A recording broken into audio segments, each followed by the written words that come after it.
Hi, everyone. Welcome to the Power of the Tribe Network and Rising Star Book Club. Okay, our next guest is a best-selling author, and that's putting it mildly. She is a academic professor. She is a game changer. She's a part of an academic think tank with their own series of books. It's just too much to put into the intro, so I'm just going to bring her on. I have Dr. Cheryl Lentz on with me, one of the co-publishers of the Refractive Thinking series, and as well as standing in her own. And she believes you need to get out of your box and break it. So let's bring her in. Welcome. How are you? I'm so excited. Good morning, everyone. It is an amazing day here in Chicago, and I am thrilled to be able to join you. So thanks for the honor. I appreciate it. Oh, good. No, I've been really looking forward to it. You're a powerhouse. There's no other way to start but to say that. So with that to begin with, you got a lot on your plate for 2021 coming. New book, new Refractive book. Did someone say TED Talk? I mean, where do we want to go in with this? I'm just excited. Well, we can start with TED because TED actually was in 2020. I took the stage October 10th, and it was really amazing because here's how COVID kind of played into this in there. As those who know and watch the live stream is one of the largest stages in New York. But because of COVID, I couldn't get there. And there were 3 of us here in Chicago who couldn't get there. Being technology with what it was, we found, one of my colleagues is brilliant, and she found one of the opera houses. And they built the New York stage in the opera house for us here in Chicago. And with all the fancy cameras and the red, circle for TED, we did all of our stuff in there and joined the team in New York as if it was TED. Now, we weren't there live in person, but we were live for the remote. And it was fabulous because a lot of people either had to say no, or they couldn't quite, have the initial TED, what TED is supposed to be, and having the stage. Now, it was a little daunting. I mean, it's a huge, opera house that had, 1,200 or so seatings, and there's no one there. And I play off of the energy from the audience. But even when I walked in there, it's like, wow, it's intimidating when there's no one in the seats, right? And so you have to kind of make up all of this in there. And so it was almost the entire TED experience, and it was fabulous. And it's still going. And it was just released by TEDx now, just a few days ago. So I'm very excited about that.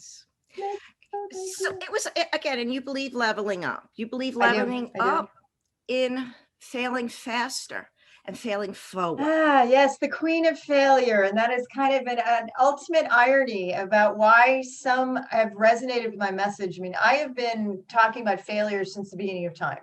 I have failed since college, and epic failures. I mean, every single area of my life, no failure, no part of my life has been unscathed.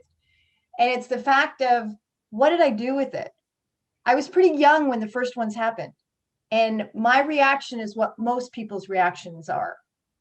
They run, and they run as fast and as furious as their little old legs can carry them. And that's what I did, because I was dismissed from the program. I was dismissed from my dreams in the music, because I was at a Big Ten university. I was the only undergrad in a graduate level program. I was studying to be a quintessential organist, like for Notre Dame or the Holy Name Cathedral here in Chicago. And what I heard that day when my professor came into my practice room that sophomore year was that you suck. Because he said, Cheryl, it's time to find a new line of work. You're not going to be going forward. And it was just devastating. Thinking it wasn't in the plan. And there was no warning. There was no buildup. There was nothing. It was, when you are a musician, you have to take a jury when you go into being an upperclassman your junior year. I wasn't allowed to take mine. I was not good enough. And here's what I couldn't do back then, as I couldn't separate Cheryl, absolutely good enough, from the skill, not so much. And I was training for the Olympics, essentially, and was found that I was good. I'd been playing since I was 5 years old. It was really good. I wasn't good enough, Olympic good. And I could not separate the two. So what I did is I put my music that I've been playing, and that was my sanctuary, it was my church, it was who I was. And I put it in a box. And I put that box in the back of my closet. I didn't play for 30 years. That was how I failed. And the messages had been coming to me over the years, and I couldn't, it was painful. And that's why most people don't deal with failure. It's that F word we don't like. Why? It hurts. It was devastating that day. I think my parents were relieved because they never wanted me to be a musician. But here's the irony. If I would have known what I know now, I would have been, I tried to go back to my professor. My professor gave me the greatest gift in the world that day. I didn't see it as a gift. It's the same thing we're doing now with COVID for the last year. He made me turn. He made me shift. He made me go and force compliance in a different direction, because his was the one to get, the one opinion to get, to be able to evaluate whether my skills, not me, my skills were good enough. I was good enough at the level to play at a weekend organist, weddings, funerals, that kind of thing, but not at that level. That's not what I heard. That's not what I processed. And he didn't help me process it. His bedside manner was a little wanting. But so I put it in the box and I put it away and just said, you don't want me, I don't want you, I'm out of here. And my entire life changed in a different direction. I've had an amazing career as a result of this. Very different. Now, my degree is still on the wall. It still says the University of Illinois, but not the School of Music.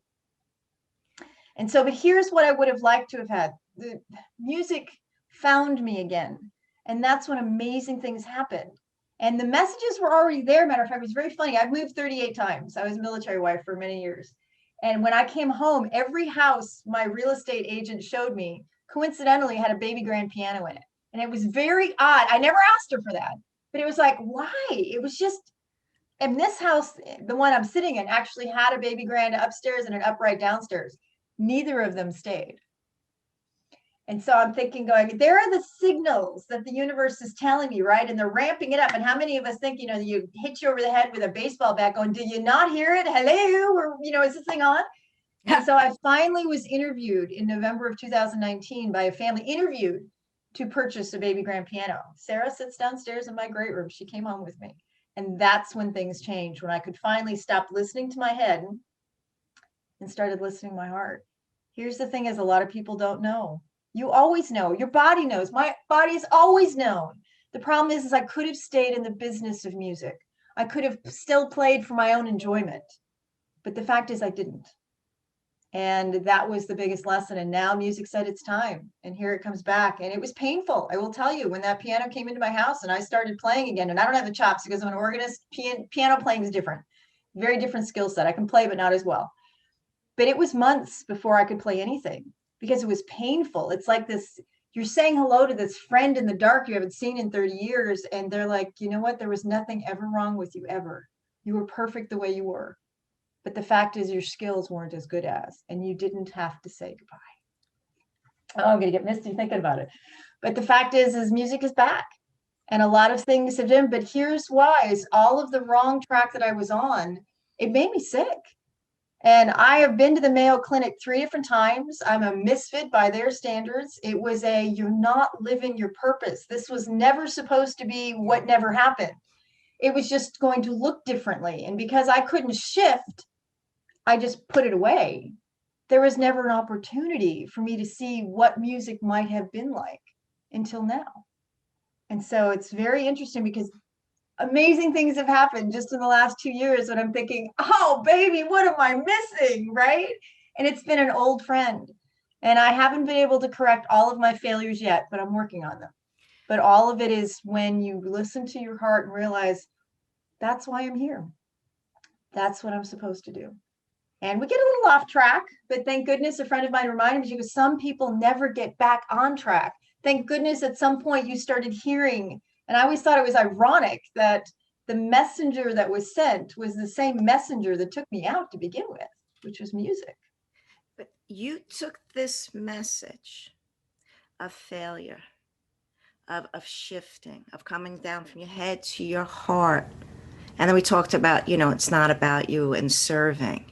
Mm-hmm. And you've transformed your students, your lives, the refractive thinker.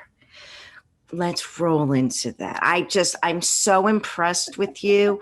I'm so grateful that you get to be in this leadership container and leading with generosity.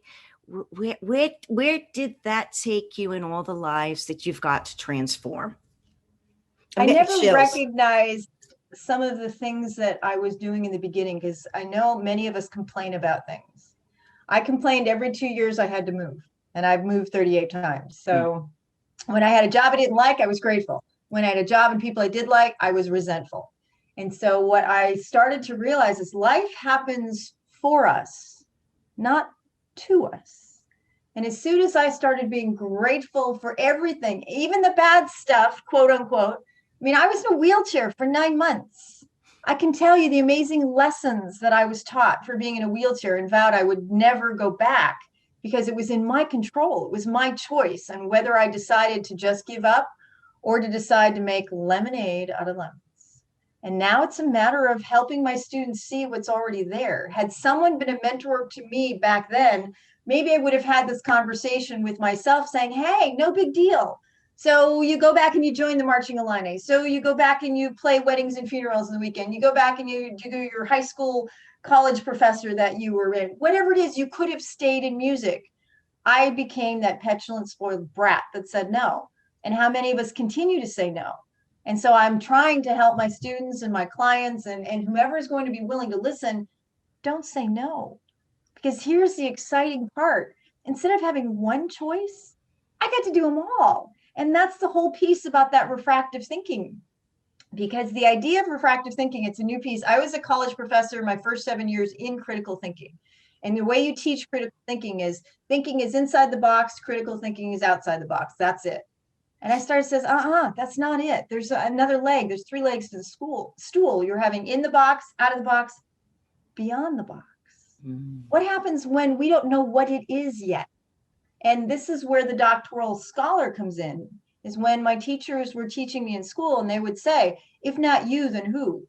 If not now, then when? And part of it is we as doctoral scholars are only 1% of the population.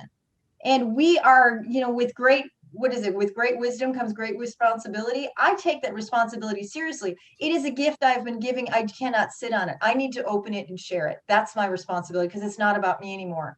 It's about helping others get there sooner. I don't want them to take 30 years to fail. We're in COVID country. We don't have 30 years to do this. And so I'm hoping that people can understand going through the pain is part of the process. And if you can't learn to fail, you won't succeed. It's part of the equation. So we built this an entire doctoral series about it. This is one of them. And there are actually 22 in the series, but we're on volume 20. We did one 3 times. But it's called The Refractive Thinker. It's just for doctoral scholars. And the reason for that is this. Most people won't read the amazing research we scholars do. I had a student, case in point, her dissertation was 676 pages. That was the short one. I think it started about 900. And the point was, nobody's going to read that because it gets stuck in the hallowed halls of academia. We publish, we put it out there, and we self-perpetuate. I want to build it and get it to the hands of people who need it, which are usually business owners. They don't have time or money to do all the research. We're doing it. They need it. I built a bridge. The disconnect. And the whole point was to try and help. And so what we did is we used a business technique called the executive summary to take those 676 pages, cull it down to the top 10 to 12. What do you need to know? Why do we care? What do I do with it? That's what the business owner wants to do. And so now we've been able to take that out, put it into a language. Now business owners like, oh, I know what to do with that. I don't have to speak the doctoral language and all that doctoral gobbledygook and analysis and this and that. I just want a plain language. This is what we found. This is why it matters. This is how it's going to help your business. End of story. And they will read 10 pages. And you write it with your marketing hat, not your academic one. So it's brilliant. Brilliant. So I'm going to, so the refractive thinker, there's been topics and there these topics that are the social media, you did medical industry. We've had entrepreneurship, we've had ethics, we've had our next one's going to be crisis management. Who knows more about that than a 4-star General Casey. We've done nonprofit. We had the late Frank Senkowitz. Frank just passed away. He wrote the foreword for us for that one. We've had Gladys, who is the founder of functional medicine. She wrote the foreword for the healthcare. We've done a book about culture. Brian Ugg from the infamous billionaire Ugg Boots, he wrote the foreword. So we've got some pretty heavy hitters in the series because we want to bring attention that academia is just not about academics doing research. It's about moving the needle forward of what do we do with that research. And that's where I want to get it out of academia and put it in people's hands of what do we do with that? How are we going to shift that needle, particularly now, because you've seen the amazing things that have happened during COVID. A lot of people are struggling, but we don't realize during crisis, all of the world wars, major medical breakthroughs, all kinds of things that have happened when we're, because what is it? The ability that form follows function. And when we've got our backs to the wall, we will do some amazing things because we're forced to, when there's a sense of urgency. I mean, humanity is on the line here, and the world has stepped up to have a vaccine in less than a year. That's huge. That's huge. But there are a lot of people sitting on the sidelines. And that's where my mission is. I need to get them off the sidelines and get them back in the game because we need you. We need you today. I don't want you to think that you have to solve world hunger. But if everybody just made a sandwich in their corner of the world, that's it. One sandwich. And I actually had someone, I was doing one of these podcasts about 3 months ago. And the woman, she goes, Cheryl, I did that. Every day for a month, I went out and just made 10 peanut butter and jelly sandwiches and I handed them out to the homeless people in my neighborhood. I'm like, that's what I'm talking about. It's the starfish example. There are hundreds of millions of starfish that are on a beach. You can't save them all. But as you do your little corner of the world, you can save that one. And then the next one, and then the next one, and realize it's not about us. But if everybody picked up a starfish, do you realize how many more we could save? And that's all it is. And so I want to tell you, I'm not asking for kidney. I'm not asking for blood. I'm not asking for anything you're not capable of.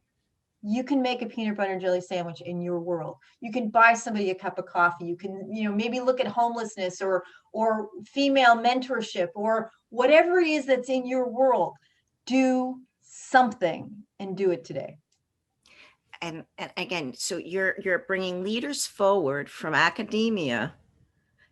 You're empowering them. You've transformed them. And you're letting them rise as we all get to stand with more leaders. I'm holding them to a standard. It's not good enough to show up. And I really subscribe to the law of Goya, which is get off your bleep, figure out the A word. And it's a matter of we have to get up and do that. Helping hand is at the end of your wrist. You need to get out and do something. And I don't care what that something is. I'm not here to tell you the what. I'm here to lift you up to be able to say it's okay. Because a lot of people look at what I've done and they said, oh, well, you've got it all together. It's like, no, I don't. It's FDR, feel the fear and do it anyway. When I was on that TED stage, I was petrified. You'll see that there is a flub in that TED talk and they kept it in because they weren't going to record it. And I keep it because my students want to see the errors that I make to see how I recover. I am not perfect. I never will be. But it's what I do when I'm not perfect, because when it's easy, when things go right? Yeah. It's not so easy when they don't. And that's where leadership is part of it. And that's where I tell my students going, this takes some work.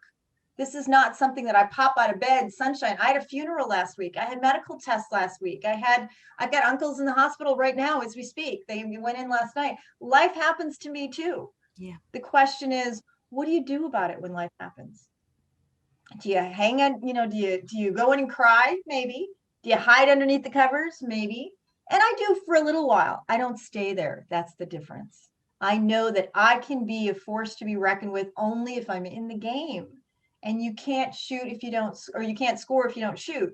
And I don't make all my shots, but I guarantee you I'm in the game and I'm in the game long term. And that's all that we can ask. You don't have to be perfect. You just have to be there.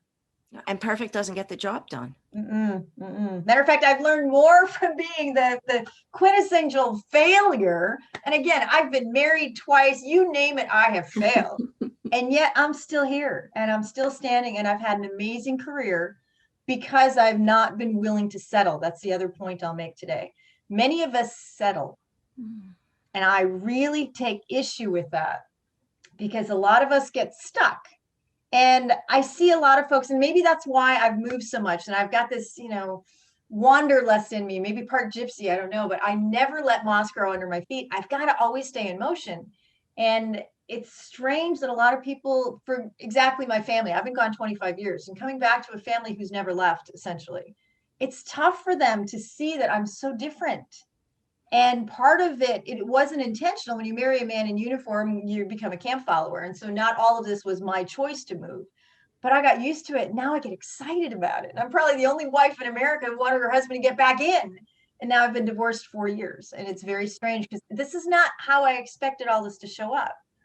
But the first few years, I was broken. And I can guarantee you, I've got friends who picked me up off the floor like a bowl of jello. You would not be seeing, I was not coiffed. I was not poised. I was broken. I was crying. I was in pain. And then it was a point of that come to Jesus meeting. We all remember that moment. You could do this. It's your choice. Or you could choose something else. And in that moment, it's like, I'm not going to live like this. I am not going to live. I will not settle that this is all life has. And I looked at that legacy exercise that I do.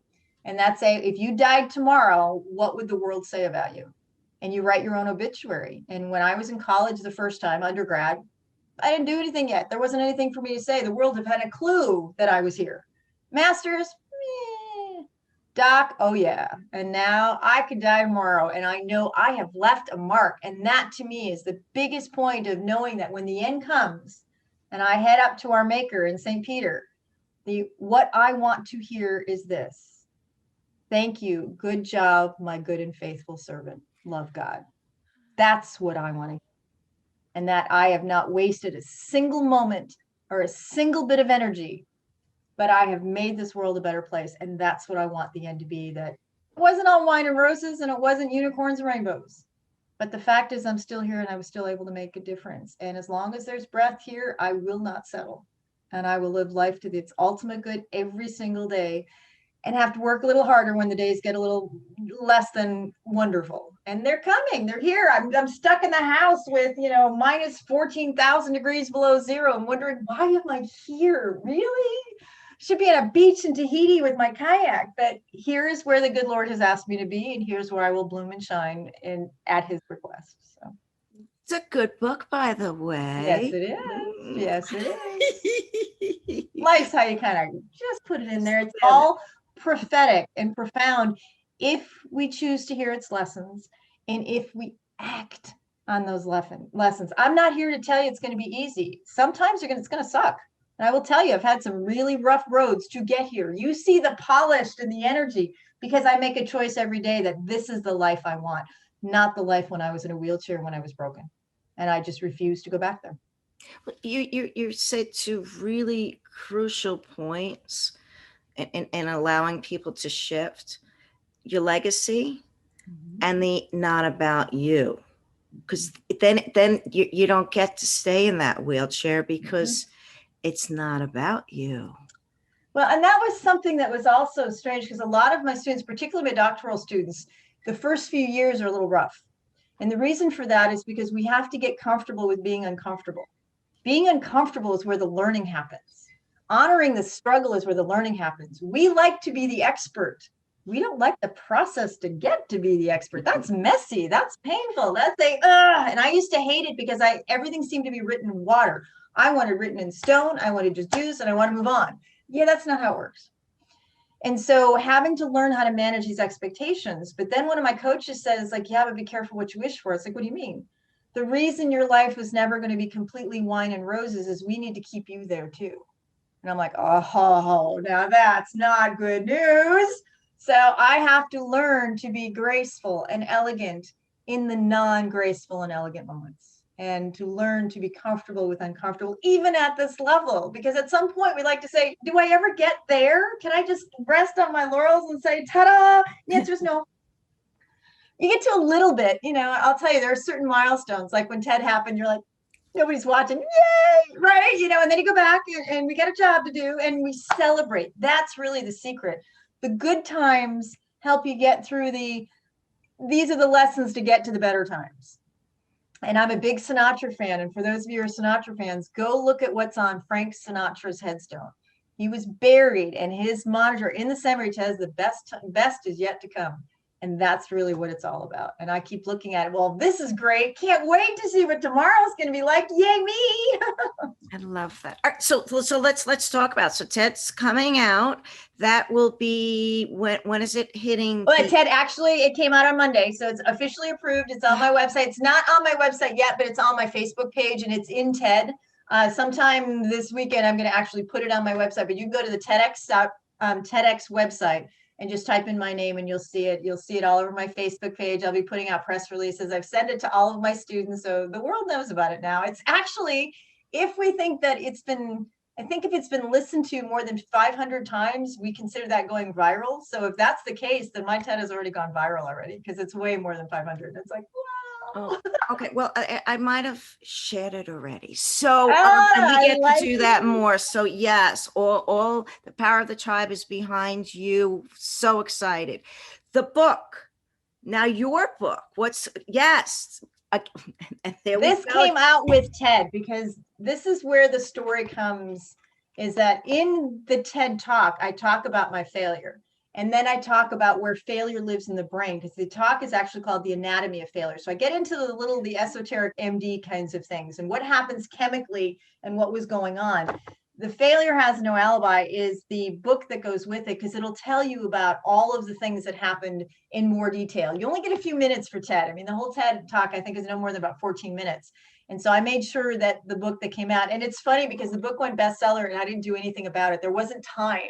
I had to make sure that it got out. And matter of fact, these are my first paper copies that just arrived literally a week ago. And my TED talk was in October, right? So because of COVID and the rest of it, it's like, I've wanted one in my hand, you know? So this is something that I knew it was important, because here's the most difficult thing about TED. I had to learn to be vulnerable. I had to learn to tell people about the pain. When you watch my TED talk, as you have, I was grit. This was not Doc C that showed up all polished and coiffed and you know, telling it like it was. This was I remember those feelings, and the tears came, and the frustration and the anger and the fear. It was all live. And I've never been that raw before, ever on stage, because I was too afraid my tribe would be like, woo, bye-bye, and run. And this is the hard part that a lot of us do. Every time we write a book, this is number 50 for me. Every time that we do a talk, every time I'm on here, I'm sharing a piece of me, and I run the risk that their audience isn't going to love me, that your audience is going to run away, that the people in my family or people that I'm close to are going to look at this and go, oh. And that's the risk we take. But being vulnerable is tough work. It's easy when we're polished and you got the makeup on and you've got it. It's not so easy when the ship is sinking. My students love my hole in the kayak story. And I'm thinking, really, you don't love me when I'm all polished and I'm doing all these great things and all the interviews? And I'm like, no, they like it when my boat is sinking. And I'm thinking, but here's why. And it was a very important lesson for me. Remember, it's not about me. They want to watch how I handle behavior in crisis, because we don't model that behavior well. We look to our politicians who behave badly. We look to some of our leaders who behave badly. And so they're looking, it's like, please, they are so thirsty and hungry for examples of how do you try and keep it together when things are falling apart? And it's not easy, but we don't teach that. There isn't falling apart 101, right? There isn't failure 101. We don't teach this in academia. I teach pieces of this, but we don't teach that. And I think that's what we need, because they're looking for a playbook. They're looking for what do I do when my dog died and my husband left me and there's 5,000 inches of snow and I'm in a wheelchair and the world is going to hell very quickly. And you're like, oh my gosh, what do I do? COVID. Yeah. You decide that it's perspective. I had the same things that went wrong this whole year, and yet it's been one of the best years of my life. How do you say that in the midst of the worst pandemic ever? People are dying. I get that. And I'm sorry about that. And I'm trying very hard. Matter of fact, both my parents finally just got the vaccine. They're in their 80s. And I'm so excited. The first one. And it's the first ones of the family. All of my medical practitioner friends, from nurses to surgeons, they've got theirs. It's just a matter of how do I keep people in the game to hang on? It's coming. And that's a hard lesson for them to pull themselves up, dust themselves off, and stay in the game. Yes, I cry. Yes, I get mad. And sometimes I will even show it respectfully and professionally. but it's a matter of we need our leaders to show that vulnerability. And that's the hardest part for me. It's easy to do when it's over. Designer dress, gloves, have, it's all cool. But when you're in the moment and the tears are coming, and I'm standing gravesite by my uncle's funeral and the tears are coming, that's when you've got to dig deep and realize you've got to stay in the game, because life is for the living. And if I can help you do that and inspire you to find that strength, find someone to hold your hand. And if you don't have someone, you call me and I'll hold your hand, because we do not get through this alone. And we've got to be there with our tribe to help them, because this is how I've been able to be here. I have friends all over the world because I've traveled. They come running. They come running when I need them. And to be loved like that, unconditionally, in your worst possible moments, is what love is all about. And I have one of the friends that did that social media book you mentioned. The forward writer was none other than Steve Farber. And Steve Farber has a book that says love is just damn good business, and trying to operationalize bringing love to the business marketplace. And the fact is that we should just, when things get bad, then you love someone a little bit more. And you try and be able to look this, because that's all we've got. And that's why I looked at the divorces that I had going, I am not going to stay in a relationship that is not going to serve me and that is going to be harmful and toxic to me. I want to be loved. I deserve to be loved. I will be loved. And I am, even though I'm not in a relationship. I have friends all over the world, but that's the piece that makes the hell easier to get through, is the hand to hold. Sometimes we give the hand, sometimes we ask for the hand, but you got to stay that part and help people through this. And that's why it's not about me anymore. It's what can I do to tell you you're loved and you're okay just the way you are, and to hang in there, because better times are coming. Thank you, my hero. Okay, we're going to shift to something else that brings you love, because we get to, we've been in COVID, we've been home, and there's been like these characters or players that have been so central to our lives, and we get to bring them out in 2021, and we may even get some singing. Can we bring out your fur baby? Oh, let's see. Where is Gracie? Gracie, she's not here. Oh my gosh, she might. And it's usually she likes to be on camera in there, but Gracie. I may have to give them a Facebook in there. I don't know. If there's a squirrel in the backyard, I'm sorry, but a squirrel trumps everything in our world. And so does snow. But lean it's into something, but that, no, why she's Gracie's so excited. What kind of dog is Gracie? Gracie is a Siberian Husky, and she is a rescue. She is from Texas. She is more than 9 years old now. She's a senior. But here's her story. She was a rescue. She was abandoned. She chose us, and her brother was with her. We had George and Gracie.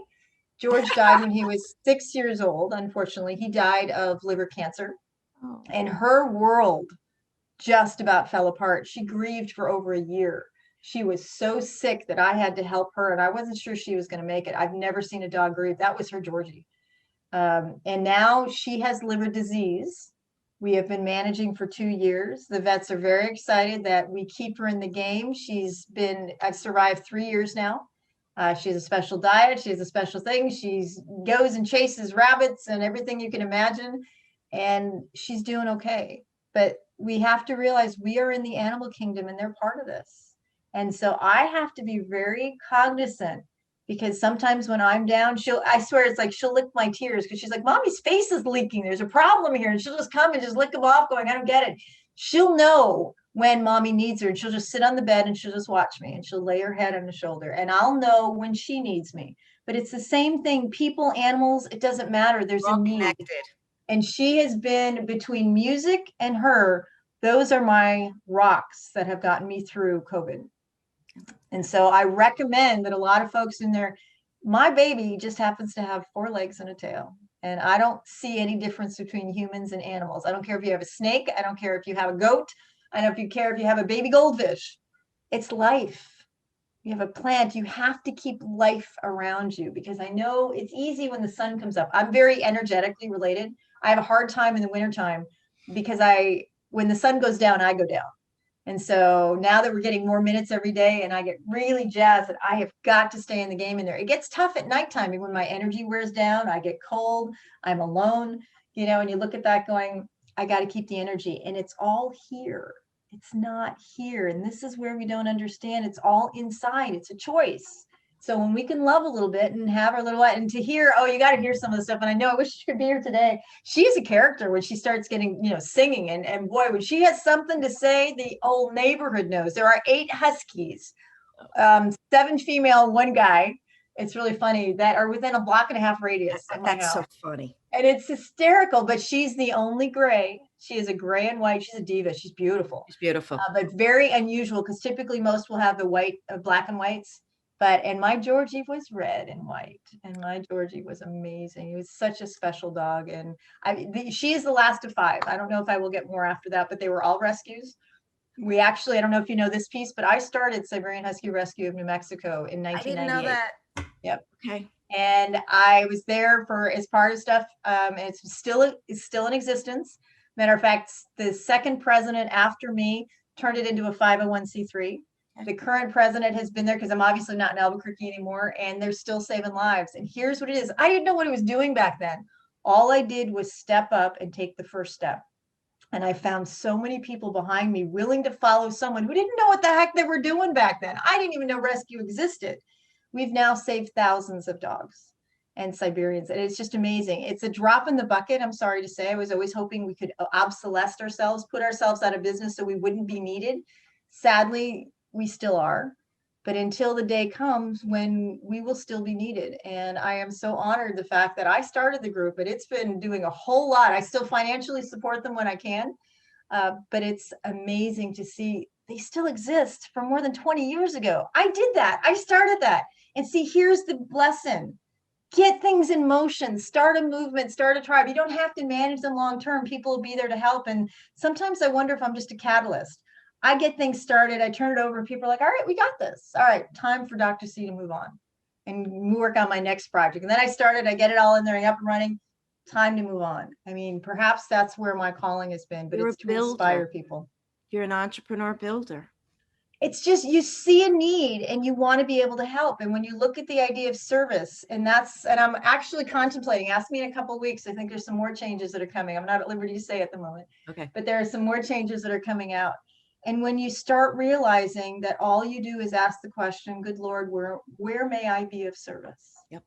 The answers that have come to me have been surprising, have been shocking, and have been amazing, going, wow, I never thought of that. It's like, really? You want me to do this? I mean, seriously, Ted was one of those going, but I'm not an MD. And I still remember, guys just sitting there going, we'll get back to you. You just follow what we ask and we'll give you everything when you need, when you get there along the way. Your job is to have faith and to take that first step. And so feel the fear, do it anyway, take that first step and know that footprints in the sand, right? Whenever it gets too tough, not only is the good Lord with us, he's carrying us along the way when we aren't quite strong enough. That's the secret, is you just got to take that first step. He'll give you everything you need. So, okay, we're talking about footprints, but there's going to be 6 footprints in just a little while, 4 fur and 2 of yours in that snow out there. Yeah, I'm afraid that shoveling thing is going to have to happen a little bit more. I've already shoveled once already today. I'm going to have to probably do it again. I still can't get my car out of the driveway yet. And most of the time that would have freaked me out. But the point is, I have everything I need. I work at home. As soon as I can shovel out the driveway, we'll get there. And matter of fact, here's the coolest part. I figured if you can't beat them, join them. So last week when we got they're calling it the winter wallop. So when I went out, okay, if I have to put up with shoveling the stuff, I went to play in the stuff. I built a snowman. And I looked, because I live across the street from a sledding hill, kind of a little bunny hill for the little kids. So I went up to one of the dads. It's like, hey, Dad, do you mind if I ask to borrow your kid's sled? I want to take a run down there. He goes, all right. He goes, you've got a camera. He goes, let me take pictures. I'm like, all righty then. The little kids built moguls in this little thing. So I'm like doing this on this little hill going out there. I went down 3 times. I had a ball. And I'm thinking, I made snow angels. So while everybody else is complaining and moaning and doing, I'm going, you have a choice. You can complain, you can moan, you can build a snowman. Have a hard time. Or you can go out and have a ball. And the snowmobiles have come. The hockey players are on the lake. I had a little kid this morning. It was funny. I've not seen that one yet. Cross-country skis were tracking by my house. All I need is snowshoes and the whole thing is complete, right?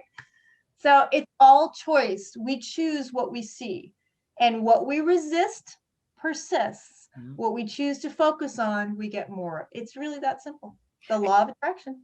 So, okay, TED Talk, I will be sharing that. I already have it out in the tribe and out. I want to put it on the website. I want to be able to bring it in too. Book, Failure Has No Alibi. I mean, that can't even get even more. Love the cover, love it all there. And this is not, the title is not my choice. This is Napoleon Hill. This is classic Napoleon Hill. Movie. Yep. Matter of fact, the man who wrote the foreword for this book is billionaire John Stovall. And he's part of the Napoleon Hill. And I wrote a piece in his book, and he says, when I asked him, it's like, would you do the honor? He said, absolutely. And his foreword is stunning. I mean, just absolutely spectacular. And people wonder how I get to know these people. I open my mouth and I ask. That's it. And I do a service to them, because I make sure, and this is Zig Ziglar, you have to help others get what they want first in order for you to get what you want. So here's the interesting thing. If you go to Amazon.com, just look up my profile and you'll see all of my books. They're all there. And you go to my website. Website's drcherylentz.com. Ta-da!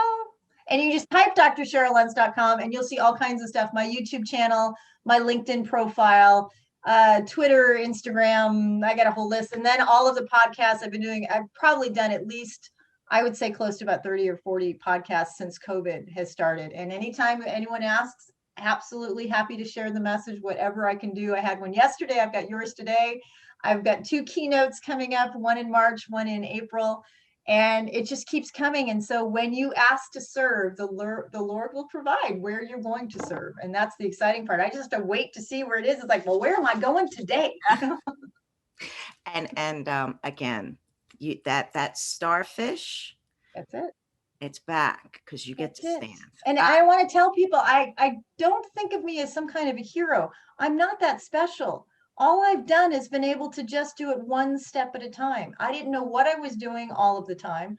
I just kept having faith that I would keep going. And sometimes I fell down, and sometimes I fell down long term. But it's the question is, I didn't stay down. That's the difference.